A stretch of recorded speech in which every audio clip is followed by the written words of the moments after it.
هايد بارك اسم يعني رنان، يعني ما حدش ما يعرفوش يعني. قوته بقى من فضلك في ايه؟ مش هنشرح فاسيلتيز مشروع كتير. قوته حضرتك في ايه؟ في زي ما كنت بقول لك ان الملاءه الماليه والكيانات بتاعه الديفلوبرز الكبيره هي دي اللي هتتحمل ظروف السوق العقاري وغيره.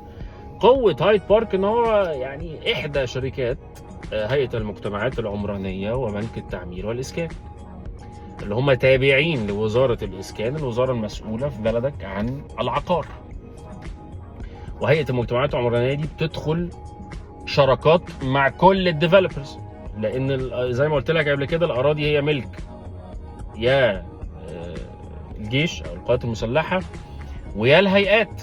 يعني هيئه القضاء، هيئه مش عارف دي، وده اراضي كده تحسها كده صغيره يعني ومش كتيره، مش لاند بانك كبيره يعني. وطبعا الاكبر بعد نسبه الاراضي للجيش هيئه المجتمعات العمرانيه، الجهه المنوطه من وزاره الاسكان في هذا المجال. وده اي بلد هي فيها كده، هي يا اما ملك الدوله يا اما ملك الهيئات. طيب، فدي قوتها. الاكسبيرينس بتاعتها انه من 2012 الارض اللي هي 1200 1300 فدان اللي هي جواها ماونتن فيو هايد بارك، اللي هي هايد بارك نيو كايرو بتكلم عليه، ادي كومبي بروفايل. جواها ماونتن فيو هايد بارك ال 150 ولا 200 فدان، وجواها ذا سكوير صبور بتاع صبور الاهلي ال 100 فدان. شغلت المشروع بصوره فوق الممتازه. ليه بنقول كده؟ هل ديزاينز، هل شكل البيلدينجز ولا العقار ولا بتاع؟ لا خالص، احنا ما بنقولش، ما بنقيمش كده. بقيم بالصيانه قويه جدا، سكيورتي وايز قوي جدا، التشغيل ما بعد البيع قوي جدا، ففاسيلتي مانجمنت او افتر سيلز نشهد لها بكل الاحترام.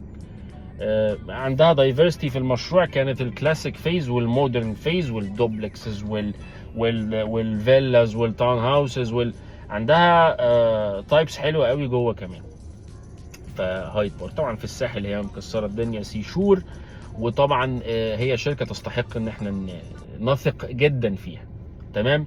طيب انا بتكلم عن مين دلوقتي في هايد بارك؟ انا بتكلم عن هايد بارك سنترال اللي هو في وش هايد بارك نيو كايرو، ما بينه وما بينه الدائري الاوسطي. المشروع اللي في التجمع السادس. قطعه الارض خلي بالك خطيره. يعني بالمناسبه هايد بارك نيو كايرو دي قطعه رقم 1 سكني تجمع خامس.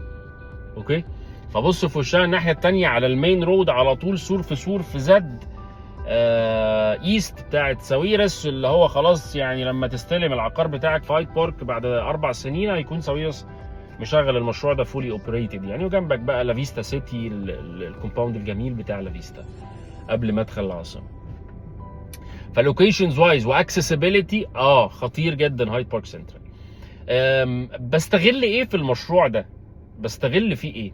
بستغل الاسعار بالبيمنت بلان، بمنطقه لما يتقفل عليك الكومباوند هتبقى ماتيور وتقدر تعيش فيها. يعني ايه؟ يعني انت محتاج ترجع معايا في 2012 والناس اللي استلمت ساعتها في 2016، وكانت الحته ساعتها نسبه اشغالها مش عاليه، حته هايد بارك نيو كايرو اللي هي اخر التسعين الجنوبي. عشان تتاكد ان الدنيا خلاص بقت تتطور، وان الستيج اللي انت بتشتري فيها كانفستمنت او كاند يوزر محتاجه كده. ما تفضلش تفكر كل شويه لا انا عايز المنطقه خدماتها كلها قائمه، انا عايز منطقه كلها حيويه. طب ادفع بقى سعر يعني تعال اشتري معايا دلوقتي 1 بيدروم في هايد بارك نيو كايرو، هدفع حضرتك 11 12 مليون جنيه على 8 سنين. طب تعالى كده اشتري 1 بيدروم في هايد بارك سنترال، هدفع حضرتك 6 مليون 6 مليون ونص على 10 سنين. نفس الديفلوبر وهيبقى نفس الاكسبيرينس وهتبقى ماستر بلان معدله اكتر. وعامل فيها طبعا يعني بيلدينجز ارضي وسبعه، وهيعمل فيها تاورز عشان التراخيص بتاعه التجمع السادس فيها تاورز، زي ما سعاده هينزل بتاورز، وبعض من المطورين نجيب ساويرس نزل زمان بالابراج بتاعته وغيره اللي هو زد ايست. فالمنطقه دي تراخيصها فيها تاورز يعني. فالمشروع عنده دايفرستي كمان للتايبس مختلفه. فانت مش محتاج بقى ترجع معايا فلاش باك وتشوف يعني كومبلي بروفايل هايد بارك. خلاص مش هنتكلم عنه، انا شرحت لك بالبساطه. افتر سيلز محترم جدا ويستحق الثقه. الستيج اللي انت داخل تشتري فيها دي كانفستمنت، بس هتصبر شويه عشان طبيعه المنطقه واتكلمنا عليها كتير. هتصبر شويه في الاستثمار شويه، يعني عند الاستلام اللي هو احلى سيناريو، يا بعده بشويه. كاند يوزر طبعا دي فترتك، ودي وقتك ان انت ما تحرقش الكاش بتاعك وتروح تشتري على اطول بيمنت بلان ممكنه، لان الماركت بيكوميونيكيت معاك بكده. يعني انا زي ما بقول اصبح الديفلوبر هو يحل محل البنك، يعني كانك رايح تاخد قرض من البنك. يعني لا ارشح طبعا، بس وبيحل محل البنك 10 سنين انستولمنتس على السعر ده. حتى لو قلت لي بيحط انترست، حتى لو قلت لي بيحط فايده، يعني بعد 10 سنين هيبقوا ايه 6 مليون جنيه للوان بيدروم؟ بعد 10 سنين هيبقى ايه التو بيدرومز ب 9 10 مليون؟ لوكيشن حلو قوي جوه المشروع. بعد 10 سنين قيمه الفلوس دي تبقى عامله ازاي؟ فطبعا يعني حتى لو انت هتقول لي انترست ومش انترست، يعني مش حاجه هتعيقنا يعني. هايد بارك في الحته. طب هايد بارك معلش سريعا قبل ما اخرج من هايد بارك، هايد بارك اداري لا ارشح.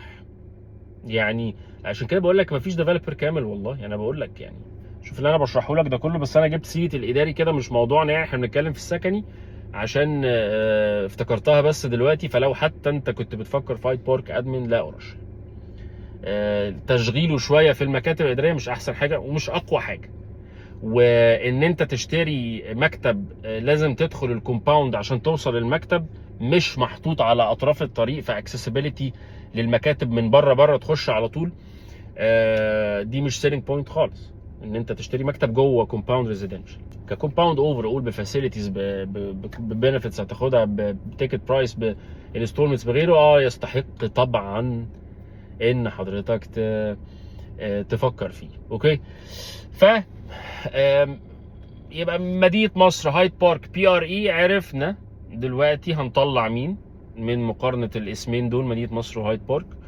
ومن الاسمين دول 1 bedroom في هايد بارك ب 6 مليون، 1 bedroom في سراي 3.5 مليون مثلا، 4 مليون لو بعد اللونش. فرق 2 مليون جنيه. اشتري فين؟ انا برد على اسئلتك على قد ما اقدر اللي انت ممكن تسالها لي، وطبعا كلمني براحتك عادي زي ما الناس اللطيفه اللي بتكلمني يعني. لا، ما هو انت دافع 2 مليون جنيه زياده في هايد بارك سنترال عشان اللوكيشن هيبقى ماتيور اكتر، عشان اللوكيشن هيسكن اسرع، عشان الخدمات قريبه شويه من التجمع الخامس. فكل ما قربت من التجمع كل ما طبعا كان ليها بتاع ككومبلي بروفايل.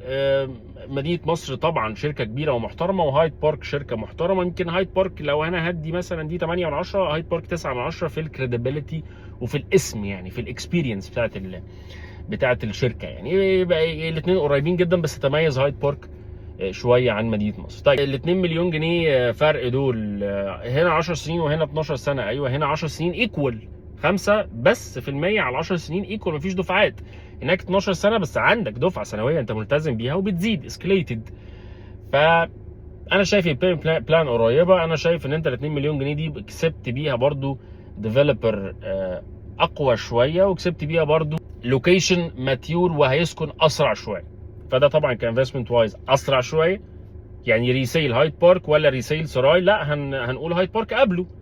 عايز تعرف ايه؟ اسمع فيديو سراي وقلت لك هيتاخر عند كام سنه، ودي اخر فيز او تعتبر من الاواخر في مشروع سراي. فبرضو يعني الزيادات اللي بعد كده هتبقى، انما انت لسه هنا الستيج بتاعت الشراء في سنترال او هايد بارك سنترال انت لسه في الاول تعتبر.